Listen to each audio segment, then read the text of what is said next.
Hello and welcome to episode 42 of the Freo Big Footy podcast. This week we'll go back and have a look at the nail-biting finish against Geelong down at Simmons Stadium. We'll have a bit of a quick look at the Peel going down by a point against South Fremantle after leading and dominating for most of the day.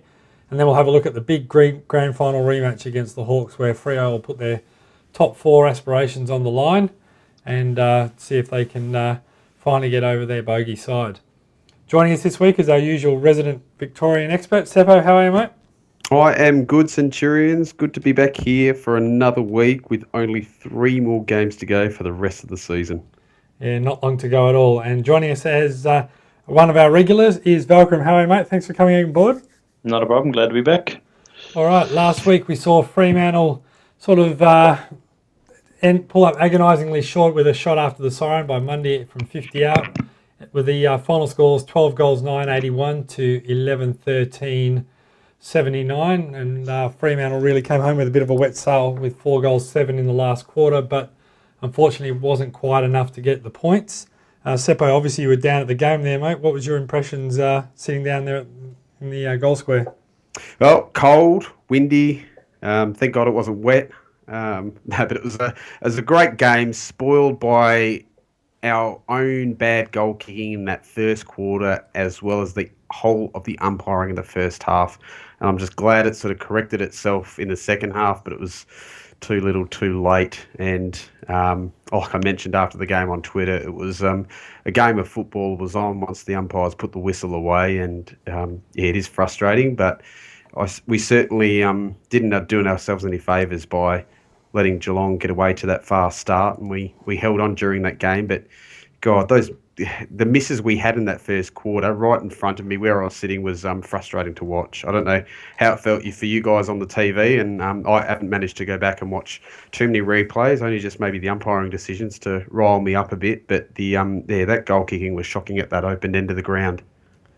Yeah, I think it was. Particularly like as you said, the one that Sandy missed from about 20 metres out, if that, on a slight angle, even Mundy hitting the post from a close distance. And then later in the quarter, Crozier showed how to do it with a nice bomb from inside 50 and just around the 50 and sailed it through. So, as you said, I think it was more a case of missed opportunities, Seppo. But, I mean, at the end of the day, I was talking to a few others and probably felt a little bit better after that. Even though we lost, it was probably a bit of a better feeling in terms of the way we played than the week before against Carlton, even though we got the win. The style of play and the endeavour shown by the boys was certainly much more pleasing than it has been the previous few weeks against Carlton and certainly against St Kilda.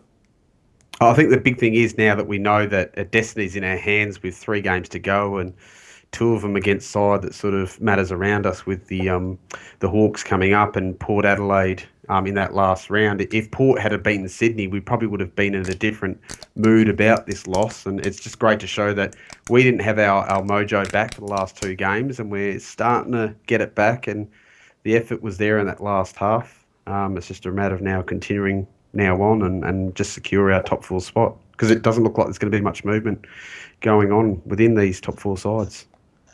Yeah, what do you think, top 5? Yeah, probably top 5. Top 5, Seppo. Port is still a chance, but if we come through with a win against Brisbane, or even if we come through with a win against Hawthorn, I think it pretty much seals up the top 5. It's just a matter of the order of the top 3, I would think. But going on the game, I mean, that first half, don't get me started on umpires. I think everybody's had their say about it, and it's quite obvious and was very atrocious. Even the boss had a bit of a say during the week about the umpires. So, what was it? Agenda? No, wait, it wasn't agenda. He took that back.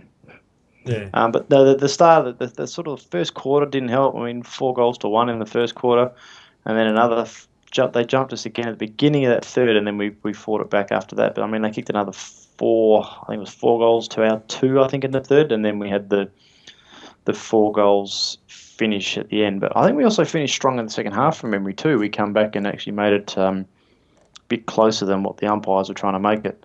But the biggest things to take out from the game is we didn't play well for 4 quarters at all, and yet we nearly managed to steal the game. Interesting, we'll get to a bit later, but obviously the selection issue dilemma or good dilemma to have with both young Crozier and Duffy having good games. I was pretty impressed with how they went about it. Because I think Crozier's come in a couple of times and just hasn't looked quite right, but on the weekend he looked really, really good.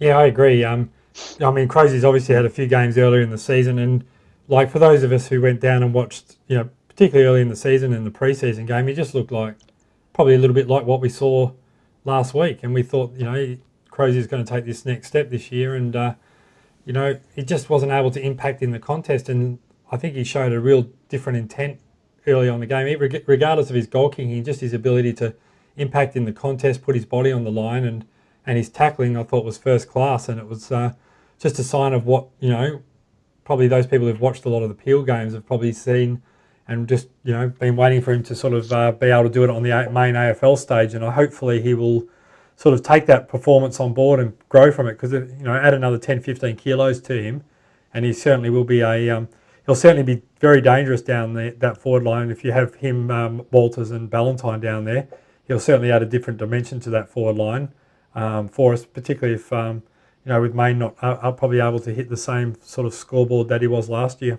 Yeah. I mean, 13 possessions is not a massive amount, but, for him, he actually played quite well. But 9 kicks for 3 goals. What was it? 3 tackles or 4 tackles? 3 tackles, looking there. So, he did his bit, and he's always in it about that pressure. And, again, same with Duffy. He only played a quarter and a bit. Yeah. And, for 5 touches, but, 8 touches, 5 kicks and 2 goals. Great first-up performance, and I think it's spoken with the selections, but we'll get to that a bit later. Yeah, I think the other area, and probably you would have noticed it, Seppo, and it was, actually I think probably the only thing worse than the umpiring was listening to the commentary on the TV, so thankfully you didn't have to endure that. But I didn't either, I pushed mute. Yeah, well in the end I had to. It was just like, it was completely frustrating, but I think I think the other thing that did hurt us was definitely our delivery inside 50. We just continually butchered the ball, bringing it. I know we didn't have that sort of, great target. I know Pav hasn't looked himself, and after those couple of head knocks the last couple of weeks, he caught one against the Saints and then even one, against Carlton. It probably hasn't been the greatest. So,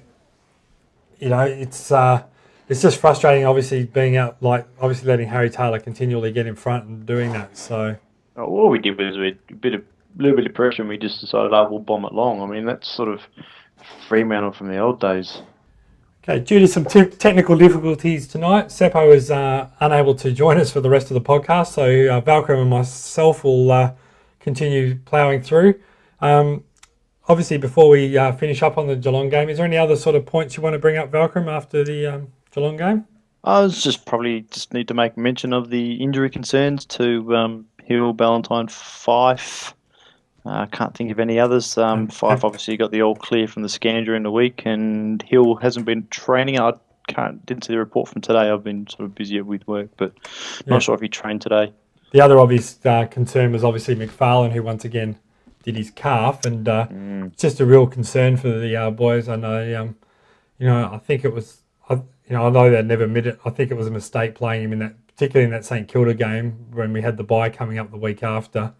Would have just been good to get him cherry ripe and 100%. And I know that's always easy in hindsight, but there was the upside just wasn't there, risking him at that point. I know that they'll generally say if they're 100% right to play, then they'll play him. And it'd be interesting to see the tack this week as well, Valkyrie, about with Jack Gunston for Hawthorn, because obviously he's only had the week with the medial, and whether they bring him back on the big oval of Subiaco, it just seems.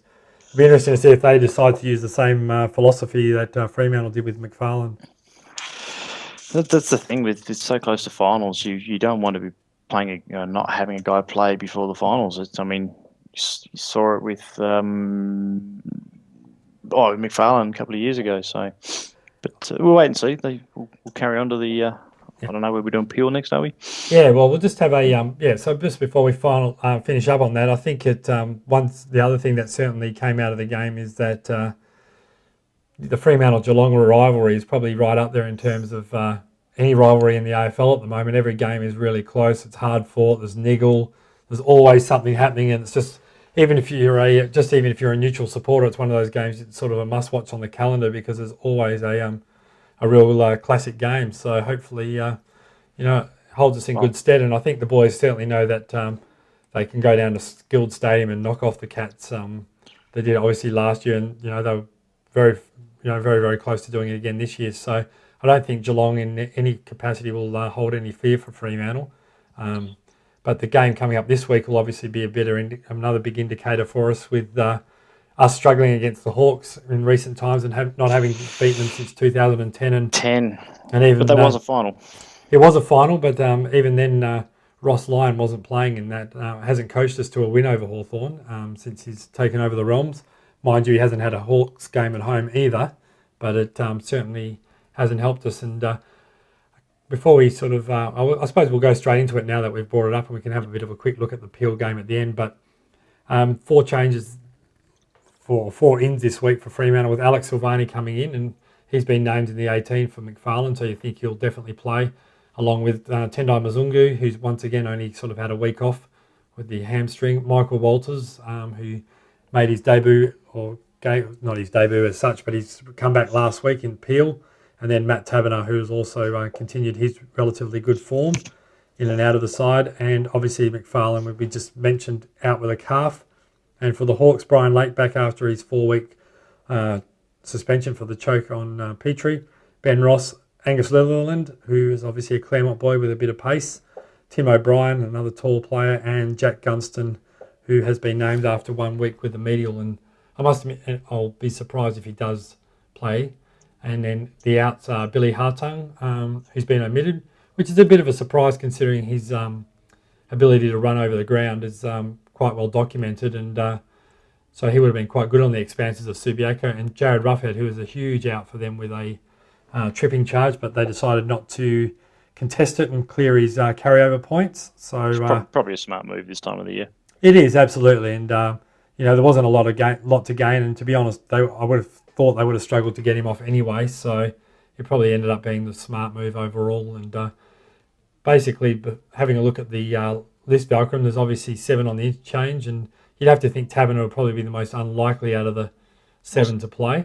Talking to Seppo earlier, and that seemed to be the only one that seems to be the lock, and then from there it's a bit of a raffle who's actually going to be omitted. Well, you have to think. Silvani's in, sorry, yeah.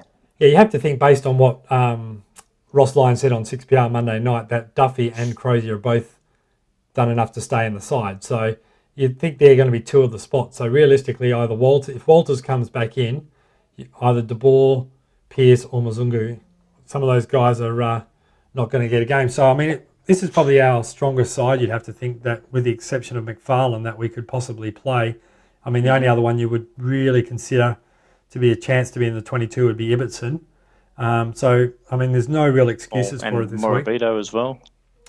Yeah, but again, he's come in and played a few, but again, he's not absolute lock for 22. No, we wouldn't call him a lock. He'd certainly be in the mix, but I wouldn't call him a lock. And, where I think Walters has done enough in that sort of, and Mzungu certainly would be as well. So it'll definitely be a... Well, out of the interchange bench, I personally think that the only 100% rolled gold lock would be Tendai Mzungu. If he's right to go, if his was only minor, as they've been saying all along, then he is a lock to come in. Yeah. Many people on the forum might disagree with me, but he's absolutely locked to come in.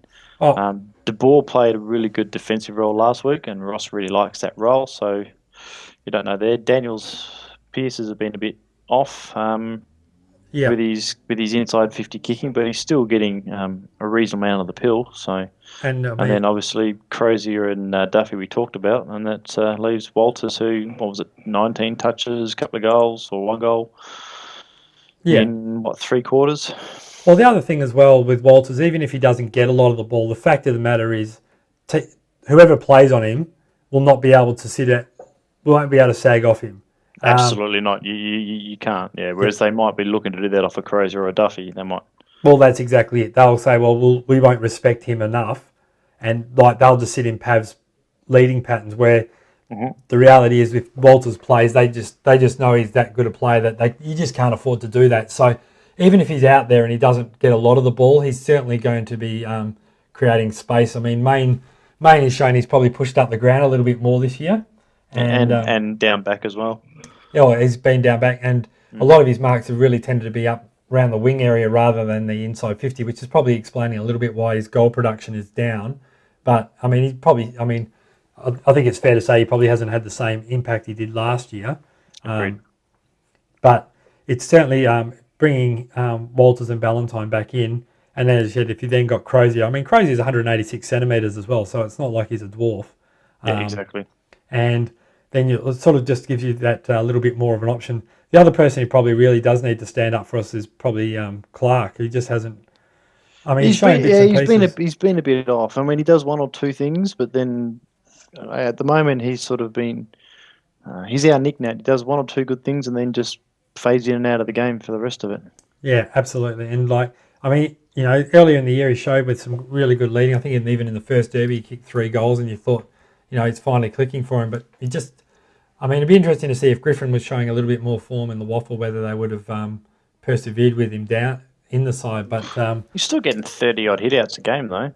Oh, he is. But you just need him doing something a little bit more up forward. I mean, it's probably a bit unfortunate as well that for whatever reason the umpires think that because Sandilands is down there, that any player's allowed to jump all over the top of him, drag him, and he just never gets a free kick, It was just interesting last week, even in the first quarter, when Hawkins sort of got touched by Dawson and free kick, and then not more than 30 seconds later, Sandilands had the same thing happen and just play on. So yeah, exactly. Yeah, it's a bit frustrating, but I mean, as you said, the Hawks have, even though they've got probably one of their, with the exception of their forward line, their back line is still probably going back towards their best side as well, with Gibson coming back after a couple of weeks, Brian Lake back in the side, Birchall, Stratton, Burgoyne, Spanger's back in the side there, but they've certainly got a reasonably, I mean, they're still going to be a strong side. Still there, so yeah.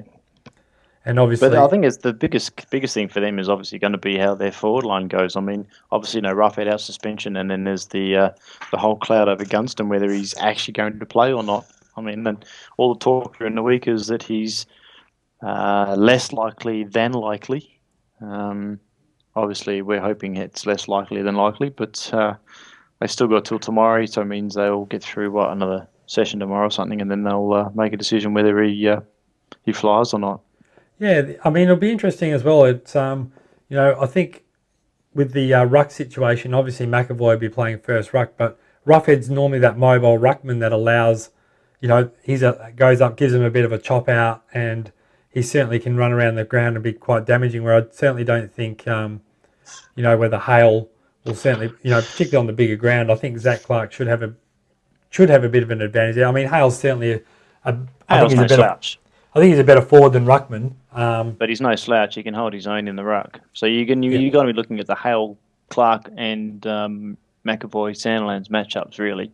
Yeah, absolutely. And I think McAvoy's quite good around the ground, and certainly with his intercept marking and that sort of stuff. And we're going to get sort of first use of the ruck. But it's interesting because Hawthorn do spend a lot of time working on our stoppages and working out how to negate Sandilands, and they did it quite well last year, where they were basically tended to, whichever player was on Crowley, they'd tend to tap towards that sort of area, and they would take away from our strengths and go to theirs, and even if it ended up being a negating contest. So it'll be certainly interesting to see how Fremantle have adapted from last year's grand final and the shellacking they copped after about round 3 or 4, where they lost by 90. And granted, we had a few players out like Fife that night, but they're certainly been, after probably a pretty wretched run with injuries, you'd have to say that the Hawks have been pretty resilient all year and managing to keep a top 2 spot. So it'll certainly be no easy game for us on the weekend, and we'll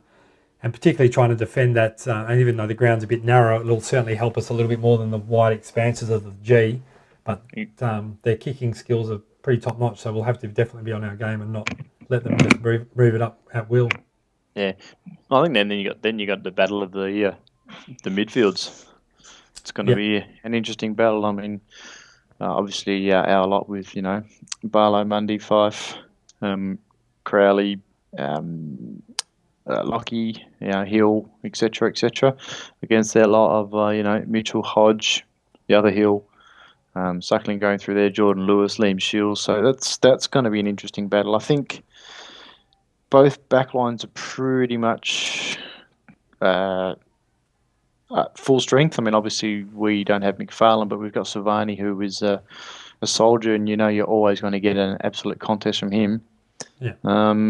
And just going to come down to, I think both sides, if Gunston doesn't play, both sides are going to be lacking a bit in that forward line. So I it's mean, going to be interesting to see how if Pav stands up, that could be a difference. If Clark and Sandland stand up and kick a couple between them, that might be the difference in the game.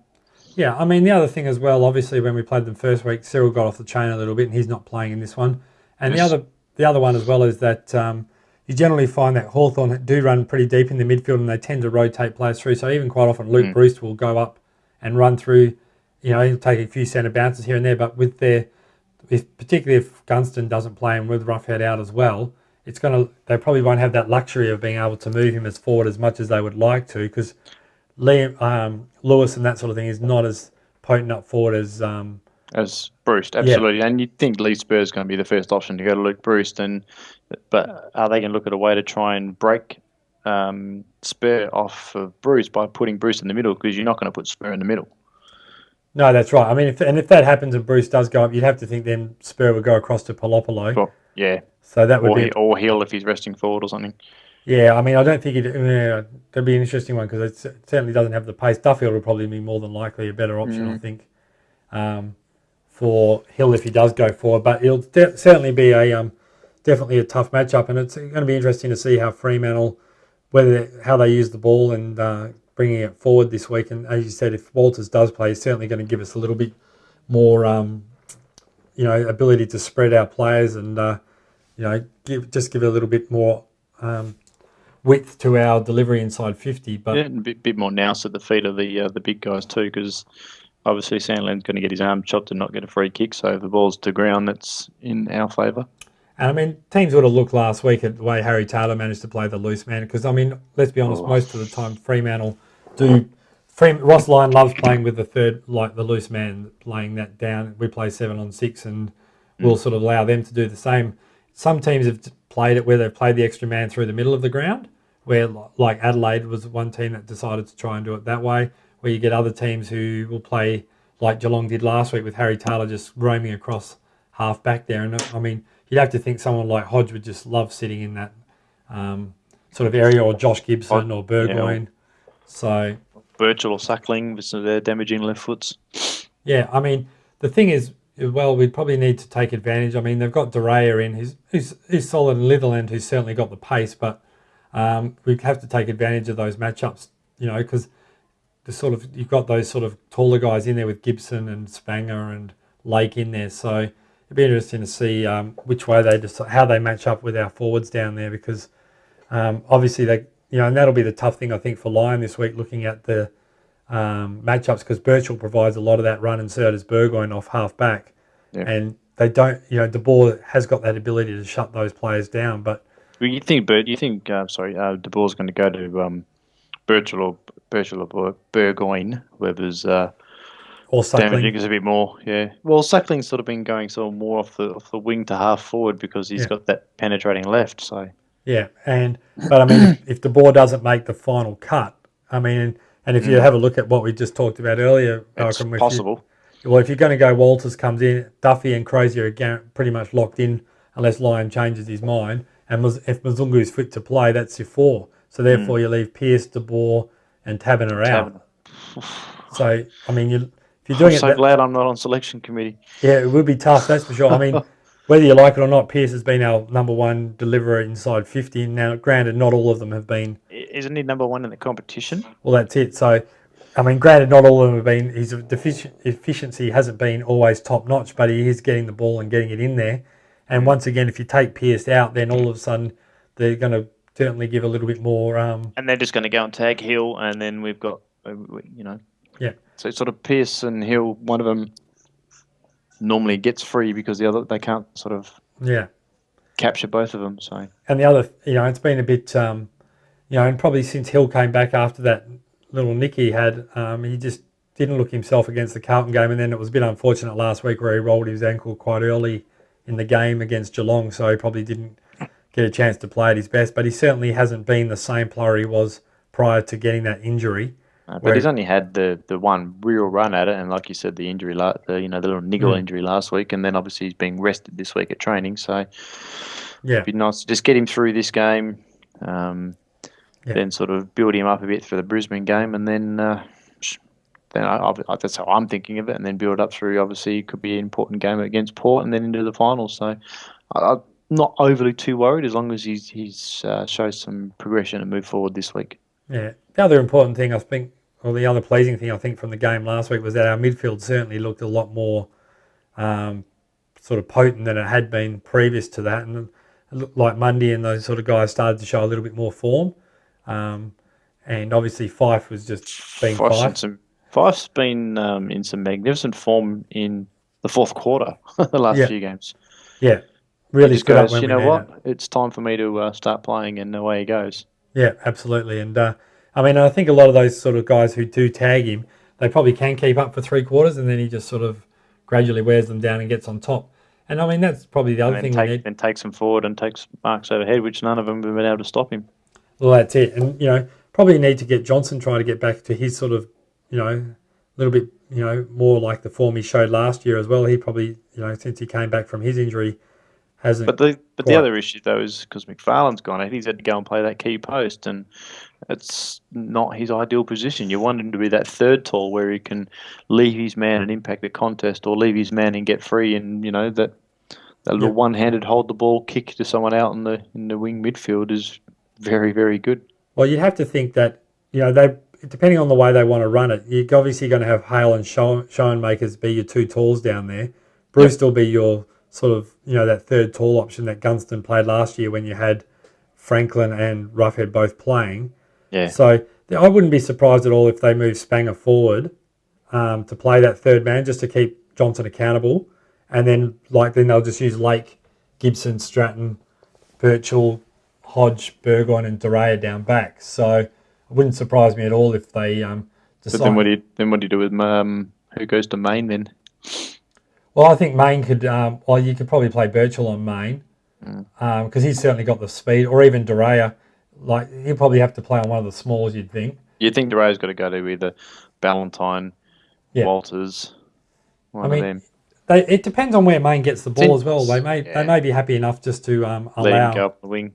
Yeah, they might just sort of give up that mark up the wing. I mean, Stratton could certainly play on Maine as well. Stratton certainly has the tank and the size to be able to play on Maine, so he would probably be the other major option, particularly if, because Lake would probably end up taking Clark or whoever that resting ruckman is, because that way he wouldn't have to run quite as hard anyway. And then you'd probably put Gibson on Pavlich, you would have thought would be the obvious. Yeah, well, Gibson and Lake, whoever's playing deep at the time. Yeah. So it'd certainly be interesting to see which way. I mean, we've got Sutcliffe named up on the wing as well, so there's a fair chance he could go back and play in that defensive back 6 as well. So it's definitely a mouth-watering entertainment. I mean, we've been talking for a little while now just on the matchups in the game. It's going to be a big game. Well, the thing as well is, I know there's been a bit of talk in the West this week as well about the fact that Fremantle haven't beaten anyone apart from Geelong in the top 6, and I mean it is a fair point. But at the same time, we have played all of those teams in the top 6, with the exception of the Geelong game away from home, which is it's always tough beating a top 4 team away from home, regardless of who you are. Exactly. So I think we'll get a better indication of probably against Hawks. I mean, if we can't beat Hawthorn this week, realistically, with Roughhead and Gunston out, I don't think we'll ever beat them, to be honest. I know that the Hawks, McFarlane, Roughhead sort of combination could probably be a negating of each other, but the reality is, if we can't beat them this time at home, I think we're going to struggle to beat them at any time, particularly over there on the wider expanses of the G, just because they seem to cope with our ability, or with our press quite well with their foot skills, and they'll hold the ball up until they get that sort of. And other teams have shown a little bit this year. Even the Carlton game, they showed if they could keep the ball off us and weren't try to hold it up and hit their kicks, and then wait for it to break down that way.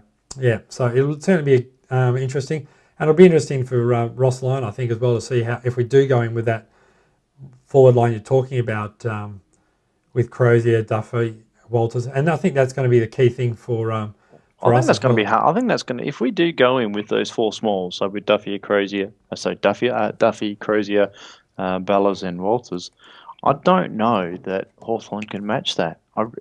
I think that's what Ross is trying to do to make a difference, because the pressure is going to be enormous.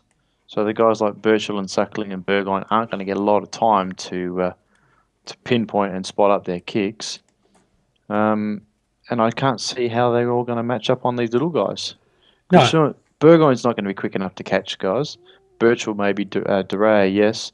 Spanger's probably going to have to go to like a Chris Mayne type, while Gibson and Lake take the Clark Sandlands and Pavlich. So I just don't know that they're going to be able to handle our small fleet. I yeah, think that could be the difference. no, absolutely, and and I think this will be, maybe an opportunity for Fremantle to try a different method, because obviously what we've used for the last 3 to 4 times, and granted, it's sometimes always, you've got to take some of those last few results with a bit of a grain of salt. Like the game where we played down in Tassie, I think that was where we rested 11 blokes or 12 blokes. So, mind you, that didn't do us much good when we played the Saints a couple of weeks ago either. So, No, but then again, we sent Pure Reserve down to Yeah. play St Kilda last year. So yeah. So, as you said, I think it'll certainly give us a bit of an indication about where we're at as a club, and I think it'll certainly give Ross Lyon and the coaching panel an idea about where our strengths and weaknesses are, because the reality is we've got to find our best 22 and find them pretty quick. And as we've talked about today, with the exception of probably McFarlane, we've just about got our best side available. That's not to say they're all 100% fit, but in terms of who we've got available to pick from, there's probably not too many guys who aren't getting a game who would be knocking the door down as we speak. Yep. Be interesting as well, I suppose, after last week, as with the Ross Lyon coming out talking as well, Valcrum, about how they're going to go with the how the game's going to be umpired, and whether they allow the game just to flow, or whether they start guessing and pulling out stuff, like they did tend to against Geelong. And it'll be interesting to see which way the umpires go. Particularly, I think every decision will be pretty closely monitored. You would assume that Fremantle would have put a call to the umpires boss during the week. Because, Ross made a point of it in one of his media conferences this week, and he never says anything about the umpires. Yeah. And I know it's been quite a big sort of debatable topic, but, as you said, but we'll wait and see. And hopefully, as I said, at the end of the day, the main thing we want to do is not let it decide the game. And hopefully that's going to be the case. The positive side for us, I suppose, is that we certainly haven't been relying on free kicks to win games as such. So when the finals come around, they do tend to put the whistle away. So That's right. And who have we got? Dean Margetts. Yeah. And then we got Rob Finley and Troy Pennell. So just Margetts to worry about. Yeah. Well, as I said, I think they know that there's going to be, it'll be closely watched, and the main thing you want them not to do is guess more than anything. Like if it's there, you pay it. And last week we did have a number of tackles which were high, or not as it should be, but. It's just those ones where they guess, and like the one on Sutcliffe was a disgrace. The one with Stevie Johnson with the kick to Lockie Neal. Yeah, and those sort of ones. So they're the ones that really do hurt, and let's just hope that it's not a factor in the best team wins. And the consistent non-calling of chop to the arms to Sandlands. Yeah, well that's it. So we'll just see how it goes this week, and hopefully the best team wins on its merit without having. The umpire making a decision one way or the other, and that's all. Lee Fisher's umpiring the Port Adelaide game, so they'll get home, I'm sure. So actually, it'll be an interesting game for them too up at Gold Coast. I know Gold Coast haven't looked themselves the last few weeks, but they're on their last chance saloon as well. So it'll certainly, at least we'll have a bit of an idea by the time our game starts where we sit in the grand scheme of things as well. So yeah, because we're a couple of points percentage-wise ahead of Port, so I can't see us finishing lower than 5th, but we win against Hawthorn. I can't see us finishing worse than 4th. Oh, if we beat Hawthorn, we'll definitely finish 4th, because we'll beat Brisbane the week after, and the Port game. I'm still confident against Port. We should beat Brisbane. Well, hello St Kilda. Yeah, I know, but I think at the moment you just, I know. I'm with you. I'm just making sure that we're not getting too ahead of ourselves. Yeah, I think the thing as well is, the best tie, they're starting to build up now, and. No one wants to lose their spot, and I think, I think when they were sort of going through the motions a bit there, and as you said, mentally they just dropped away in that game. But we'll see what happens. I think this will give us a really good indicator about what chance we have got of deciding whether to book any plane tickets or do anything like that this year, because the reality is we've got to win. These are the teams we've got to beat if we want to win the flag. And absolutely. And we're going to have to play probably one of Hawthorn or Sydney in the first round, you would suspect. Yeah. They're probably the likely ones to finish first if we're going to finish fourth. Yeah, absolutely. So, and that'll play itself out, no doubt, over the next 3 weeks.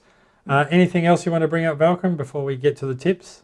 No, I think we've pretty much covered every possible matchup in this game, I think. Yeah, I mean, obviously, Crowley-Mitchell was quite a big talking point before the grand final last year. It'll be interesting to see if they continue to go with that matchup. I mean, Mitchell got reasonably held in the grand final last year, and obviously has sort of had a bit of an interrupted year. So it'll be interesting to see whether they decide to go that way, or whether they try and maybe shut someone like Isaac Smith, or I don't think Crowley may necessarily have the space to go with him. So yeah, you think it probably be Mitchell, but the only other one maybe would be Hodge. Would be my thoughts. Yeah, I mean, he does like getting the guys who are their sort of playmakers. So Suckling could be another option as well. But again, is he quick enough to go with Suckling? Well, Suckling's not super quick. Absolutely, he'll outrun him without a doubt, like endurance-wise. But the thing is, as well, is Suckling's not a huge endurance. Oh, like he's not a huge he's got reasonable endurance, but he's not a super quick player. He's not going to outrun Crowley across the course of 4 quarters. So. No, you'd think it'd be Mitchell or Hodge. Well, I mean, Mitchell tends to do all the damage in close.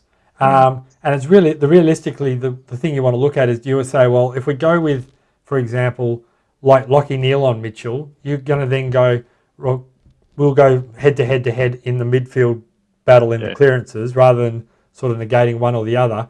And then you stop their out. I mean, if Hawthorn get outside run with Isaac Smith, Brad Hill and Suckling going, that's when they're most dangerous. So if you can stop the outside run with them, you can certainly bring them down. You think Mzungu is going to go out there and help shut one of those down, you would think, because he's got the ability to run with those guys out wide. Yeah, I don't know if they necessarily would probably want to, particularly if he's just coming off a hamstring, having him run too hard. But, I mean, Liam Shields is another one who does get under the radar a little bit as well. So, I mean, obviously that's why they're a premiership side. So they've obviously got...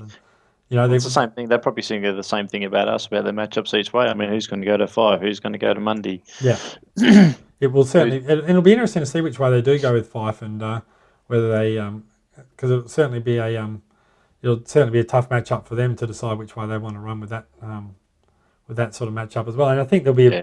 I think to a degree there'll be a bit of ducks and drakes in this one as well, because obviously both teams don't want to show too much of their hand. But at the same time, both teams can't afford to lose either. So it'll... I think we've said it about 17 times now. It's going to be an incredible game.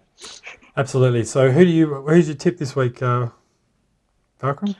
Oh, I think we need to win, so it's going to be enough to get us over the line. I know Hawthorn need to win as well to sort of get that top spot over Sydney, but I think we're going to need it more than they do at the moment. So a close game, and I'm going to go us by 5 points. Yeah, I tend to agree. I think if as I mentioned earlier, I think if we don't win this week, we won't ever win a game. So we won't beat them certainly this year. So I think they'll certainly go out and give it everything they've got, and I think Fremantle will get home by 11 in this one. And hopefully they'll go forward and put on a performance similar to last week, but see if we can sort of produce it over 4 quarters rather than over a quarter and a half or 2 quarters. So that's all we can ask for. All right, obviously this week, thanks again for joining us, Valcom. Obviously a bit unfortunate Sebo had to drop out, but always great having you on board. Not a problem. All right, and for everyone else, I hope you managed to get down to Subiaco this week. It looks like obviously it'll be close to a sellout, and it's certainly a huge game for Fremantle. And after a sort of few average games at home, for the last sort of 4 to 6 weeks, this will certainly be a absolutely cracking game, and everyone who's remember the 2010 elimination final with Morabito's run down the wing and knocking the Hawks off, but let's hope we can sort of replicate it. Don't forget the Sandilands bump in that. Yeah, absolutely. So, it'll certainly be a good indicator for us, and I look forward to it immensely. So it'd be great to watch, and let's hope that the best team wins on the day. All right, that's it for this week, guys. We'll see you again next week. Bye for now.